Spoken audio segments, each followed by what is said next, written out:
गुरु ब्रह्मा गुरु विष्णु गुरुर्देवो महेश्वर गुरु साक्षात् परब्रह्म तस्मै श्री गुरुवे नमः। सरस्वती ने स्वर दिया, गुरु ने दीनो ज्ञान, माता पिता ने जन्म दिया, कर्म लिखे भगवान। महर्षि अष्टावक्र और राजा जनक,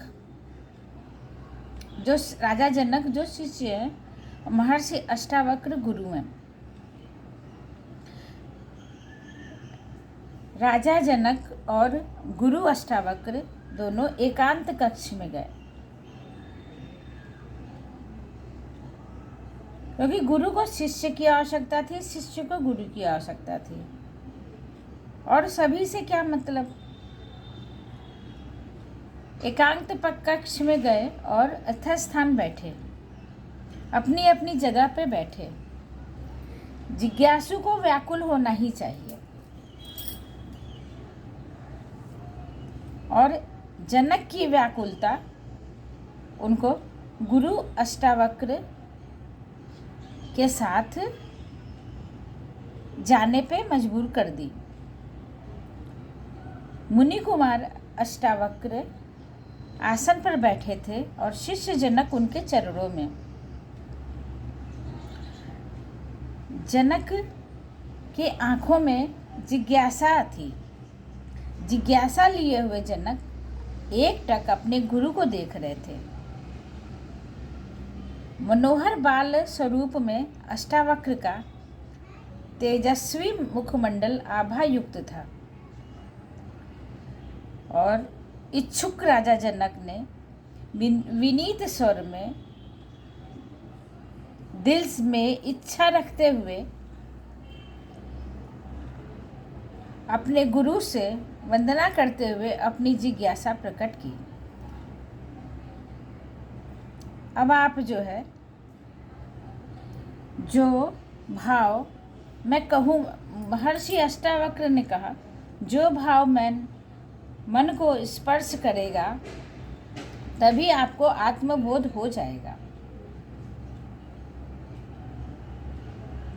सब भाव गुरु चरणों में।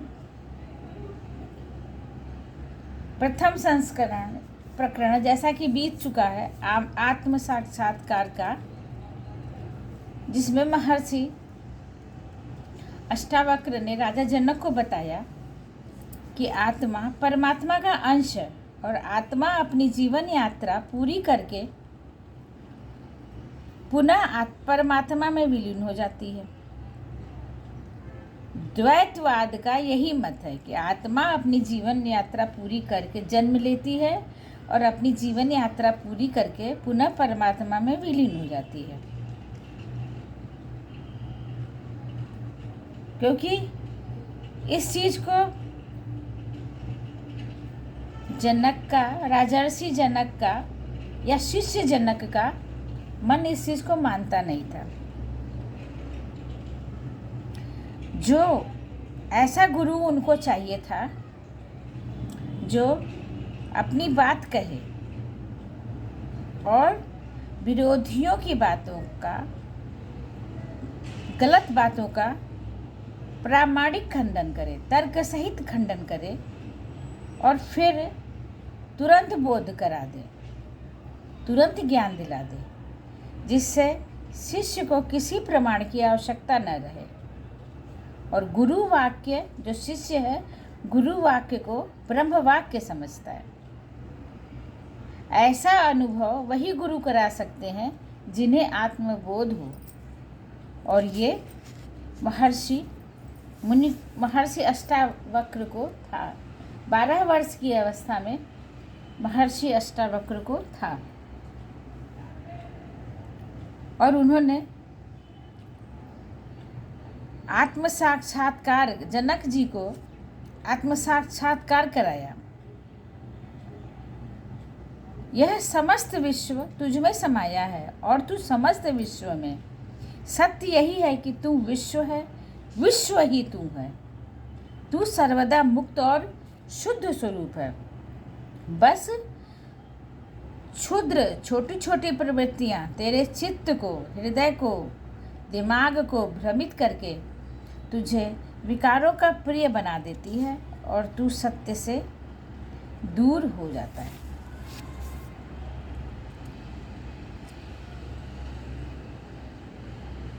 जिज्ञासु जनक ने गुरु वंदना करके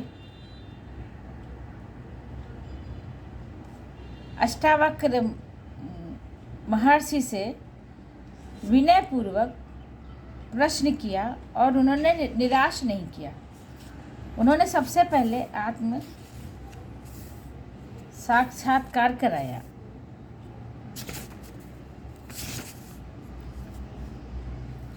आत्मा जो कि तू ही है, पक्षपात से रहित है, पूर्ण रूप से निर्विकार है, उस पर सभी निर्भर हैं, परंतु वह किसी पर निर्भर नहीं है। उसकी प्रवृत्ति अत्यंत शीतल है।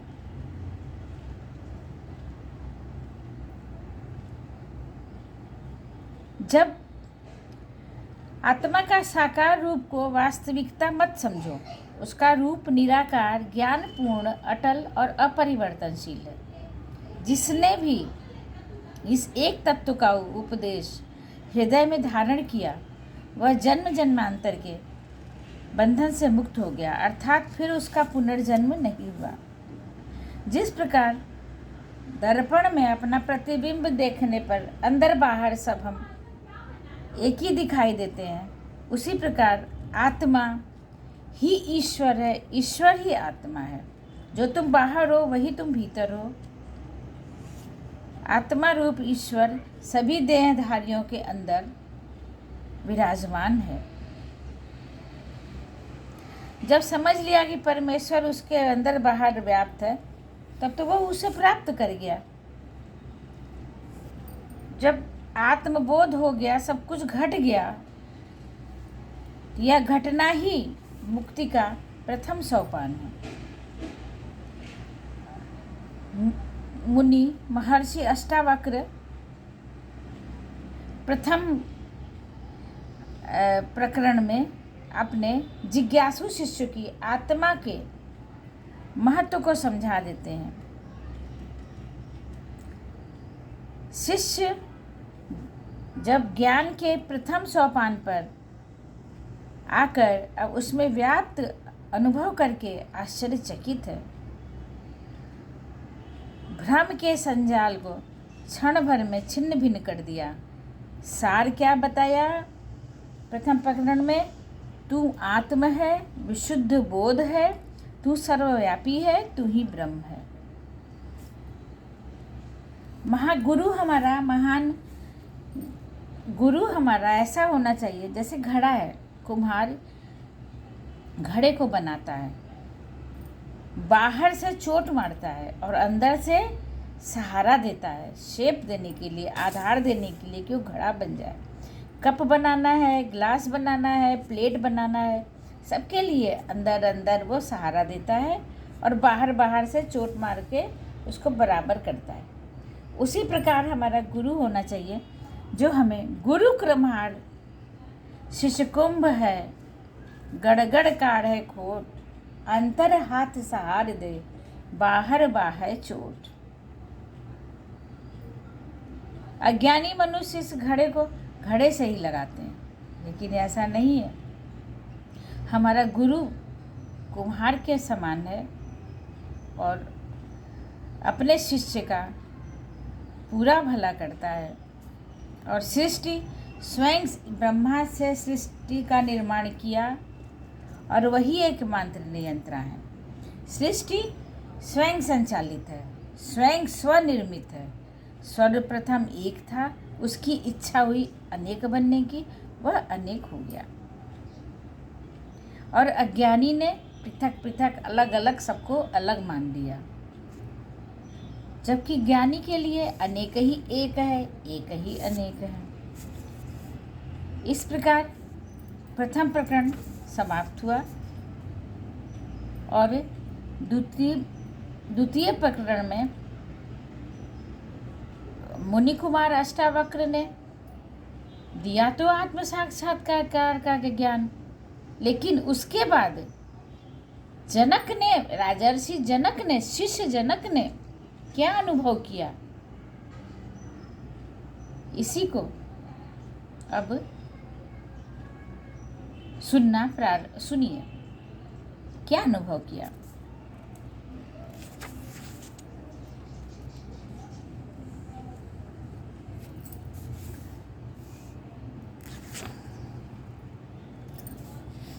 अहो निरंजन शांतो बोधो अहम प्रकृते पर एतावन्तमहं कालं मोहे नैव विडम्बित।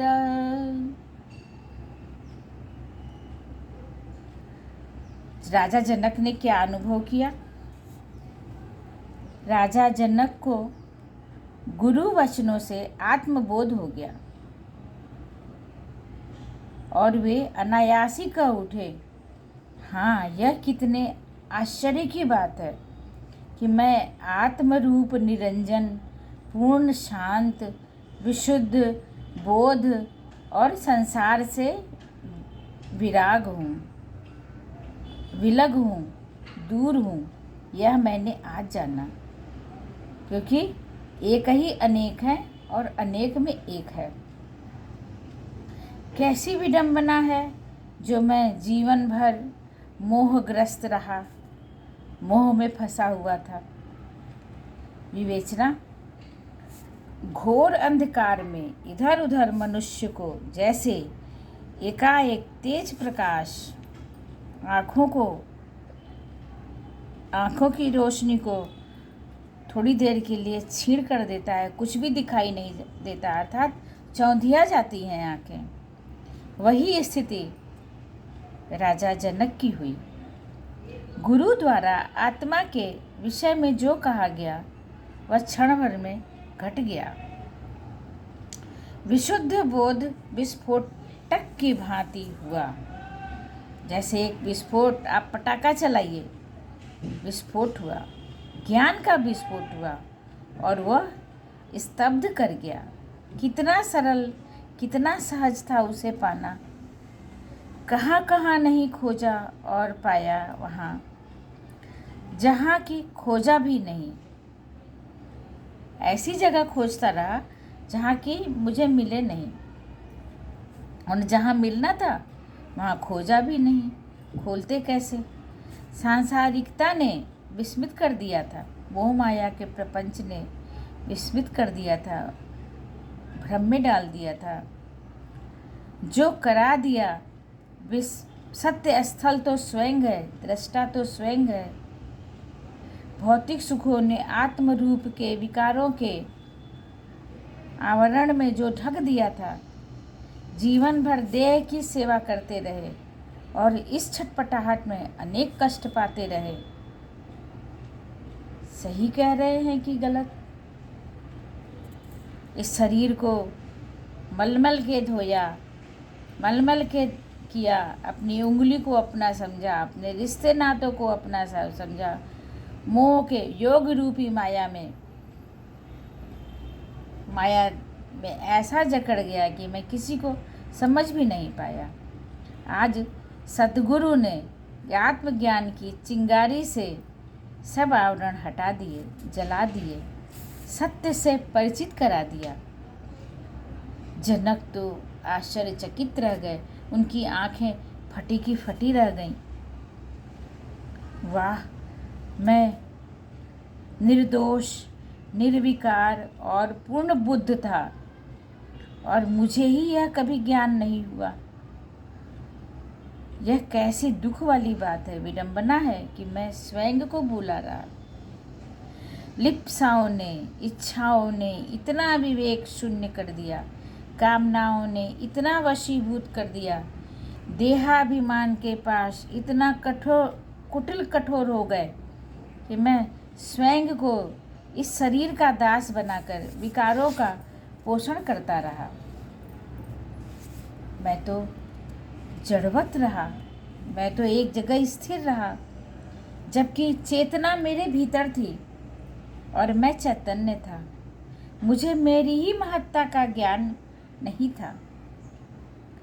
जनक गुरु महर्षि अष्टावक्र के चरणों में नत हो जाते हैं, झुक जाते हैं और विनीत कातर स्वर में कृतज्ञ होते हुए कहते हैं, हे मेरे सतगुरु, आपने मुझे बोध कराकर मेरे जीवन की सार्थकता का मार्ग प्रशस्त किया है।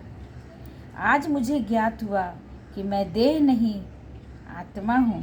मेरा आत्म रूप ही सत्य है, क्योंकि यह किसी भी बंधन से मुक्त है। भोगी शरीर तो मुझे छल रहा था और मैं सब जान कर भी चला जा रहा था, क्योंकि मैं निर्विकार हूँ। मैं आरोप प्रत्यारोप से अलग हूँ। हे सतगुरु, अब मेरे चित्त में शांति है। मुझे आत्मसत्ता के महत्व का ज्ञान हो गया है और भ्रमात्मक भौतिकता मेरे लिए तुच्छ हो गई है। ये भ्रमपूर्ण भौतिकता मेरे लिए तुच्छ हो गई है। हे सद्गुरु, आपके चरणों में मेरा कोटिश नमन है। आपने ये चेतना देकर मेरा उद्धार कर दिया। इस प्रकार जनक जी अपना अनुभव, जो आत्म साक्षात्कार महर्षि अष्टावक्र ने कराया, वे अपने अनुभव को बता रहे कि उन्होंने क्या महसूस किया। उसी की चर्चा इस समय हो रही है। उम्मीद है आप लोग ध्यान से सुन रहे होंगे और कुछ प्राप्त ही कर रहे होंगे। विराम। गणपति भगवान की जय। महर्षि अष्टावक्र मुनि की जय। राजर्षि राजा जनक की जय। त्रेता युग की जय। जय हो, जय हो, जय हो, जय हो।